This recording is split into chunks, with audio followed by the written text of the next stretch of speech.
मेरे साथ हैं अविनाश मिश्रा की प्यारी mummy Sangeeta Mishra. Welcome to instant Bollywood. कैसे हो आप? अच्छे हैं। तो सबसे पहले मैं ये सवाल पूछना चाहती हूँ कि of course congratulations, big boss top 10 पर हैं आपके बेटे, और ऑन स्क्रीन देखकर आपको कैसा लग रहा है? अच्छा लग रहा है। कुछ एडवाइस देना चाहेंगे उन्हें? जब आप घर में जाएंगे सबसे पहले क्या चीज़ करेंगे? सबसे पहले तो उससे गले मिलूंगे। और अविनाश बहुत ही अच्छा खेल रहा है, बस ऐसे ही वो खेलते रहे जी। और हाल फिलहाल में जो मुद्दा हुआ था वुमेन कार्ड का, अगर मैं बात करूं अविनाश मिश्रा और कशिश का जो मुद्दा था वुमेन कार्ड के ऊपर, आपको भी कहीं हद तक यही लगता है कि कशिश वुमेन कार्ड प्ले कर रही हैं आपके बेटे पर? बिल्कुल।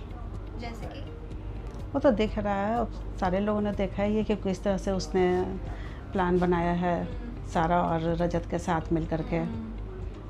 और वो तो पुल के पास साफ साफ दिख रहा था कि फ्लर्ट वही कर रही थी, अविनाश तो सिर्फ जवाब दे रहा था जी।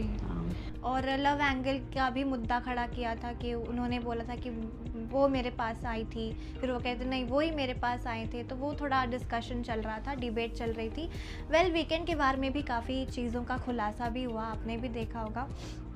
और मैं पूछना चाहती हूँ कि इन फ्यूचर क्या आपको ईशा में अपनी बहू वाली क्वालिटीज़ नज़र आती हैं?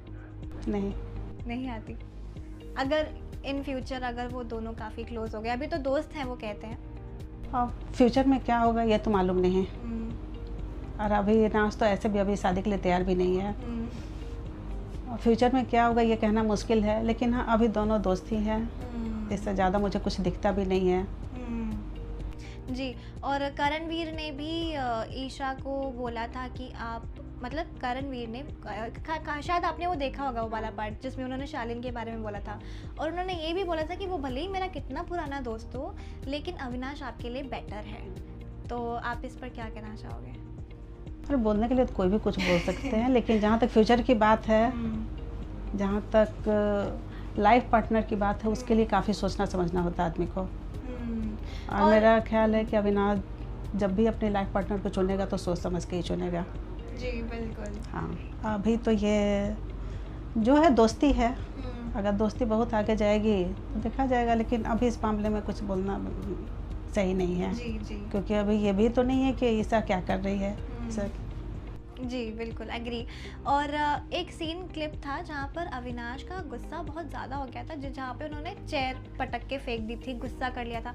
क्या आपको कहीं हद तक लगता है कि उनका गुस्सा जायज़ था उस टॉपिक पर, उस मोमेंट पर? हीट ऑफ द मोमेंट हो गया था।